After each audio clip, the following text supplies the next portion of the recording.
हे पारिजातकाचं रोप आम्ही 6 महिन्यापूर्वी नर्सरीतून घेऊन आलो होतो. ते आम्ही एका ठिकाणी लावलं होतं. त्याचे पानं असे व्हायला लागले होते, एकदम डार्क ग्रीन झाले होते. असे पण नाही, डार्क ग्रीन झाले होते आणि ते तसेच राहत होते, वाढतही नव्हतं, काहीच होत नव्हतं त्याला. जेवढं होतं त्याच्यापेक्षा कमी झालं होतं. तर आम्ही त्याची जागा बदलली, त्याला खत टाकलं आणि आता त्याची पानं असे व्हायला लागले, म्हणजे ते थोडे थोडेसे जळायला लागले. आणि जे डार्क ग्रीन होते ते तर थोडेसे असे झाले, लाईट ग्रीन झाले. आणि आत्ता कुठे त्याला हे नवीन छोटे छोटे छोटे छोटे एवढे एवढेसे पानं यायला लागले 6 महिन्यांनी.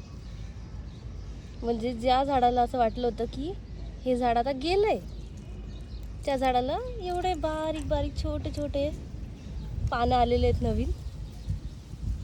तर बघू हे किती दिवसात वाढतं. आधी पण त्याला खत टाकलं होतं, पण तेव्हा त्याचा काहीच उपयोग झाला नव्हता. आता त्याची फक्त जागा बदलली आणि हे झाड थोड्याच दिवसात हिरवगार होईल.